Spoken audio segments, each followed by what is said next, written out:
Bab 229. Lei Shui hampir tega memarahi ibunya, dia tidak ingin Chen Ye masuk ke perairan berlumpur Biro Seni Bela Diri Huaxia. Akibatnya, anak ini adalah tipe pria yang tangguh. Senang menembus jenius. Orang luar tidak tahu kekuatan sebenarnya Chen Ye, dia tahu.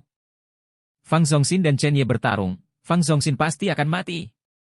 Tapi begitu Fang Zongxin meninggal, Chen Ye benar-benar menyinggung Biro Seni Bela Diri Huaxia.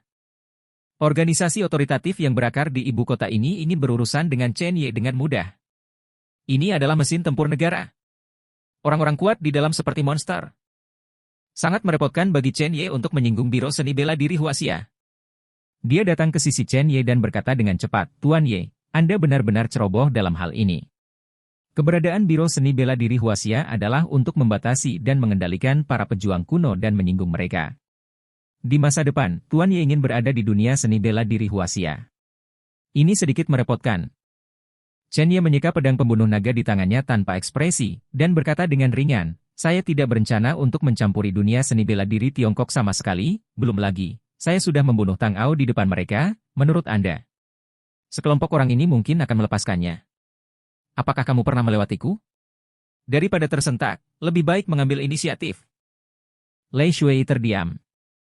Apa yang Chen Ye katakan benar. Sebagai Presiden Asosiasi Seni Bela Diri Jiangnan, Tang Ao dapat dikatakan sebagai kekuatan yang dipasang oleh Biro Seni Bela Diri Huaxia di Provinsi Jiangnan. Untuk mengontrol Provinsi Jiangnan. Sekarang Tang Ao sudah mati, sulit bagi Biro Seni Bela Diri Huaxia untuk tidak membalas dendam. Chen Ye menyingkirkan pedang pembunuh naga dan memandang Lei Shui dan Ying Qing. Jiwa naga banyak membantu saya dalam masalah ini, dan menyinggung Biro Seni Bela Diri Huaxia. Jika Anda memiliki sesuatu yang tidak dapat Anda selesaikan di masa depan, dan katakan padaku bahwa bantuan semacam ini adalah hutangku padamu. Tuan Ye, Anda adalah kepala instruktur jiwa naga. Tidak peduli apapun, kami akan berdiri di belakang Anda tanpa ragu-ragu. Jiwa naga adalah pendukung terkuat Anda. Lei Shui berkata dengan serius. Dia sangat putus asa, hanya menunggu bantuan ini dari Chen Ye. Dipahami. Chen Ye berjalan keluar, dia akan melihat Shen Haihua dan yang lainnya. Pada saat yang sama, jauh di pegunungan Kunlun. Lusinan orang dari keluarga Qin berdiri di luar halaman kuno, dengan cemas menunggu sesuatu. Kerumunan itu penuh sesak dan itu spektakuler. Ketulusan tertulis di wajah semua orang. Cedera Qin Seng yang sedikit membaik, tetapi serangan balik membuat wajahnya pucat. Mereka sudah menunggu di sini selama lebih dari seminggu. Gerbang ke halaman tetap tertutup. Tidak pernah dibuka. Mereka semua akan runtuh. Ayah, apakah kamu perlu menunggu lebih lama lagi? Kata Qin Seng Yang. Pastor Qin mengangguk dan melihat ke pintu dengan kesungguhan yang tak tertandingi. Ini adalah satu-satunya cara bagi keluarga Qin mereka untuk menghentikan permainan. Bukan tujuannya untuk menjadi keluarga teratas di Provinsi Jiangnan, dia ingin membawa keluarga Qin dan Qin Seng Yang ke ibu kota. Ibu kotanya adalah medan perang nyata dunia seni bela diri Tiongkok. Oke, Qin Seng Yang menghela nafas dan mengangguk. Keputusan ayahnya tidak pernah terlewatkan, jadi dia bisa menunggu beberapa hari lagi dengan tenang. Setelah 10 menit, tiba-tiba, berderit, pintu terbuka. Anggota keluarga Qin yang lesu itu berdiri tiba-tiba dan menatap gerbang di halaman. Seorang lelaki tua berjubah muncul di hadapan semua orang di keluarga Qin. Mata lelaki tua itu datar, dan tidak ada cara yang mengesankan di tubuhnya. Dia hanya melirik semua orang dengan ringan, tetapi dia memberi orang keagungan yang sangat kuat. Bahkan takut. Pastor Qin buru-buru maju selangkah dan berlutut di depan lelaki tua berjubah itu, "Saya telah melihat senior di Qin Kun." Berdebar. Lusinan anggota keluarga inti Qin di belakang mereka semua berlutut. "Aku pernah melihat senior." Suaranya penuh hormat. Pria tua berjubah itu meletakkan tangannya di belakang punggungnya dan berkata kepada Qin Kun, "Mengapa kamu menunggu di luar pintuku selama berhari-hari?" Qin Kun berkata dengan penuh semangat, "Senior, saya ingin mengundang Anda untuk keluar dan duduk di keluarga Qin saya." Pria tua berjubah itu menggelengkan kepalanya dan berbalik, jelas tidak tertarik pada keluarga Qin. "Senior, tunggu sebentar, kamu telah melihat benda ini, dan belum terlambat untuk memikirkannya." Qin Kun mengeluarkan sebuah benda dan berkata dengan kedua tangan. Pria tua berjubah itu memperhatikan sesuatu dan berbalik dengan tiba-tiba. Ketika dia melihat benda di tangan Qin Kun, matanya menyusut, kelima jarinya mengembun, dan benda itu muncul langsung di tangannya. Napasnya agak pendek dan dia bertanya, ini adalah kunci untuk memasuki Kunlun Su, dari mana kamu mendapatkannya? Mata Qin Kun sedikit terkejut, dan dia berkata, Senior, apa itu Kunlun Su? Mengapa saya belum pernah mendengarnya? Baru kemudian lelaki tua berjubah itu bereaksi dan berkata pada dirinya sendiri, orang-orang ini hanyalah pejuang kuno dari Tiongkok, bukan pembudidaya. Secara alami, mereka tidak tahu tentang Kunlun Su. Jawab aku, dari mana kamu mendapatkan benda ini?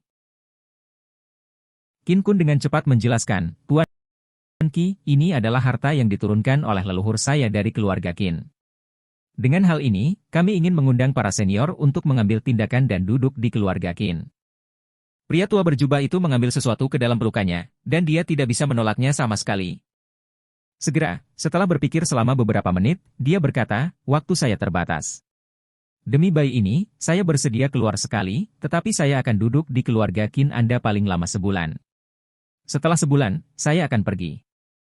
Tentu saja, bulan ini, saya bersedia menerima magang di keluarga Qin Anda, dan jika dia mengikuti saya, itu akan cukup untuk menjamin kemakmuran keluarga Qin Anda. Mendengar paruh pertama kalimat, Qin Kun sedikit kecewa, tetapi kalimat terakhir, matanya sedikit panas, dan dia dengan cepat berkata kepada Qin Zheng yang di belakangnya, Zheng Yang, jangan datang untuk menemui tuannya. Qin Zheng yang sangat gembira dan bergegas maju, bahkan berlutut di depan lelaki tua berjubah itu, Qin Zheng yang mengunjungi tuannya. Pria tua berjubah itu melirik Qin Zheng yang, mengeluarkan ramuan, dan melemparkannya ke depan Qin Zheng yang, tulang akarnya tidak buruk, jadi ini adalah hadiah untuk muridku. Ketika Qin Zheng yang melihat pil obat di depannya, napasnya pendek, dan dia dengan cepat bersujud. Terima kasih, Tuan. Villa Danau Awan. Ruang tunggu di lantai 3. Chen Ye bertemu Shen Haihua dan yang lainnya. Anehnya, Juya ada di antara mereka. Juya telah mengatur agar staf medis memberikan perawatan sederhana kepada Shen Haihua dan Wang Yuheng. Juya melihat bahwa Chen Ye benar-benar terlihat seperti orang normal, matanya yang indah penuh dengan kengerian. Dia sangat jelas tentang cara biro seni bela diri Huaxia. Tapi Chen Ye keluar dengan mudah?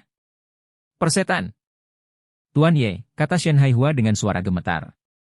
Kakak Chen. Wang Yuheng berkata dengan penuh semangat.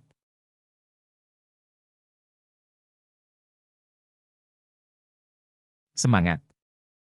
Chen Ye mengangguk dan menginstruksikan, kalian semua berbaring, akan saya tunjukkan. Kemudian Chen Ye mengeluarkan jarum perak, merasakan luka beberapa orang, dan hanya memadatkan energi sejatinya untuk menerapkan jarum. Untungnya, terlepas dari beberapa masalah dengan tulang Shen Haihua, cedera yang lain tidak terlalu serius. Beberapa hari libur tidak apa-apa. Seluruh hidup Wang Yuheng penuh semangat, dan dia berkata dengan penuh semangat, Kakak Chen, kamu sangat tampan sekarang. Akankah aku menjadi sepertimu jika aku terus berlatih di masa depan? Chen Ye mengangguk, selama kamu berlatih dengan serius, kamu secara alami akan menjadi lebih kuat, setidaknya kamu dapat melindungi orang-orang di sekitarmu. Baik. Bab 230. Wang Yuheng mengepalkan tinjunya dan mengambil keputusan. Awalnya, dia hanya tertarik pada kultivasi, tetapi ketika dia menghadapi situasi di depannya, dia memutuskan untuk menjadi lebih kuat. Saudara Chen adalah tujuan dari kultivasinya. Chen Ye mengobrol dengan beberapa orang lagi, karena Paman Wang dan Bibi Hang sedikit takut tentang apa yang terjadi hari ini, jadi Chen Ye meminta orang-orang jiwa naga untuk mengirim mereka kembali. Keluarga Wang Yuheng kembali ke Jiangcheng terlebih dahulu, sementara Shen Haihua tinggal di Provinsi Jiangnan untuk sementara, menunggu patah tulangnya sembuh total sebelum berangkat ke Jiangcheng. Segera, hanya Juya dan Chen Ye yang tersisa di ruangan itu. Tepat saat Chen Ye hendak pergi, Juya berkata, gadis kecil itu memiliki keraguan di hatinya. Aku ingin tahu apakah Tuan Ye masih tertarik dengan bahan pedang itu? Tanpa disadari, dia secara bertahap mengubah namanya. Chen Ye pantas disebut Tuan Ye. Chen Ye terkejut, berbalik, menatap Juya, dan berkata, apakah kamu berubah pikiran? Di mata indah Juya, dia menatap Chen Ye, dan berkata dengan lembut, sekarang pedang itu telah menjadi senjata Tuan Ye, keluarga Ju kami secara alami tidak dapat memenangkan cinta orang, dan bahan pedang itu tidak terlalu banyak untuk kami. Keluarga Ju sangat bermanfaat, lebih baik memberikannya kepada Tuan Ye, sehingga keluarga Ju kami juga memiliki wangian di tangan mereka, sungguh hal yang baik. Chen Ye menatap Juya dengan mata yang menarik. Dia sangat jelas bahwa ini adalah efek dari kekuatan. Apakah itu Wasia atau Kunlun Su, yang lemah selalu menjadi pengikut yang kuat? Anda kuat, orang lain akan memberi Anda wajah. Bahkan rela mengorbankan segalanya untuk menyenangkanmu. Anda lemah, Anda ditakdirkan untuk ditekan ke tanah, dan Anda tidak akan pernah bisa berbalik. Apa yang dibutuhkan keluarga Zumu dariku? Kata Chen Ye. Tidak ada makan siang gratis di dunia. Juya tersenyum, cukup asmara. Tuan Ye, apa yang kamu bicarakan? Keluarga Ju kami tidak membutuhkan Tuan Ye untuk membayar harga apapun. Wajar jika pedang cocok dengan pahlawan. Cukup bagi seorang gadis kecil untuk menghormati Tuan Ye. Sikap. Chen Ye mengangguk, dia harus mengagumi kecerdasan dan metode emosional Juya. Omong-omong, Tuan Ye, apa lagi yang Anda butuhkan? Keluarga Ju saya memiliki bahan dan alat pengecoran pedang terbaik di Cina. Jika Tuan Ye tidak menyukainya, selain bahannya, kami dapat menyediakan TNY. Kamu dengan lebih. Tidak, Tuan Ye akan datang ke rumah Ju besok. Kata Juya, matanya yang indah penuh harapan. Chen Ye memikirkannya dan setuju. Itu bagus, itu juga menyelamatkannya mengirim Ye Lingtian untuk mencari bahan. Terlebih lagi, setelah pedang pembunuh naga dipulihkan, apa Fang Zongxin, yang nomor 99 di peringkat Grandmaster Huaxia, di matanya. Ini hanya masalah pedang. Mata Juya Mei penuh dengan kejutan, dan dia berjalan keluar dengan pantatnya yang montok terpelintir, gadis kecil itu akan menunggu Tuan Ye di rumah Ju besok. Setelah melihat Juya pergi, Chen Ye memanggil Ye Lingtian dan memintanya untuk mengirim San Yi kembali ke villa. Saat ini, tidak mungkin bagi pasukan di Provinsi Jiangnan untuk memindahkan San Yi. Mengapa dia bersikeras membunuh Tang Ao di depan begitu banyak orang hari ini, hanya untuk mengejutkan semua orang? Dia ingin mengirim sinyal, pindahkan orang-orang di sekitarnya Chen Ye, Tang Ao akan berakhir. Pada saat ini, Chen Ye melihat keluar jendela, dan dia menemukan bahwa tata letak Yunhu Villa di Provinsi Jiangnan persis sama dengan tahun ini. Dia ingat adegan itu 5 tahun lalu. Emosi. Masih belum ada berita dari Jing Chenglongye. Bahkan keberadaan orang tuanya tidak diketahui. Satu-satunya petunjuk adalah Jiang Jianfeng, yang berada di peringkat ke-9 di China Grandmaster Ranking. Tapi pasti lebih sulit untuk menemukan keberadaan Jiang Jianfeng. Kecuali pihak lain mengambil inisiatif untuk datang menemui Anda. Apa yang tersembunyi di kolam Yunhu Villa saat itu? Mengapa itu menargetkan keluarga kecil saya? Pada saat ini, mata Chen Ye menyipit dan dia menemukan sesuatu. Ada sepasang mata dingin yang menatapnya dari kejauhan. Tampilan, penghinaan, ketidakpedulian, dan sedikit kejutan ini sangat rumit. Chen Ye tidak lagi ragu-ragu, melompat langsung dari lantai 3, dan ketika dia datang ke tempat di mana matanya berada, dia menghilang. Tidak ada satupun sosok. Siapa mata itu sekarang? Chen Ye tenggelam dalam pikirannya.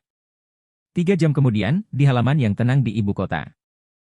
Jiang Jianfeng sedang bermain catur dengan seorang lelaki tua di halaman. Sikapnya sangat hormat. Bintik matahari jatuh, Jiang Jianfeng tersenyum dan berkata, "Ayah, mengapa Anda selalu berpikir untuk datang ke sini untuk menemui saya?" Orang tua itu menyentuh janggutnya dan menjatuhkan sepotong putih, dan sebuah suara tua terdengar, "Saya di sini untuk melihat anak saya, apakah ada masalah?" "Ayah, lihat apa yang kamu katakan, tentu saja tidak ada masalah, tetapi saya kira Anda di sini untuk melihat hasil kultivasi saya." Orang tua itu mengangguk, matanya yang keruh tidak berfluktuasi sama sekali. Dalam perjalanan berlatih, ingatlah untuk tidak marah. Di antara begitu banyak anak yang saya lahirkan, selain kakak laki-laki Anda yang memasuki Kunlun Su, Anda adalah paling berbakat. Pada saat tes bakat, Peirong tidak. Ketika dua kata ini disebutkan, kata-kata Jiang Jianfeng muncul ke permukaan. Dia memandang lelaki tua di depannya dan menemukan bahwa wajah lelaki tua itu benar-benar hitam. Terjebak. Orang tua itu menampar papan catur dengan telapak tangannya. Tidak hanya papan catur itu pecah, tetapi bahkan platform batu di bawahnya benar-benar hancur.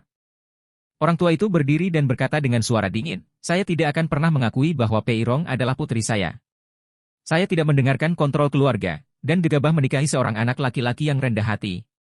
Itu bahkan melahirkan benih jahat itu. Itu hanya menodai darah keluarga Jiang saya. Aku tidak akan pernah mengakui keluarga 3 orang itu. Mereka tidak akan pernah memenuhi syarat untuk melangkah ke gerbang keluarga Jiangku. Itu dia. Aku pergi, sampai jumpa lagi dalam sebulan." Tepat ketika lelaki tua itu hendak pergi, gerbang halaman didorong terbuka.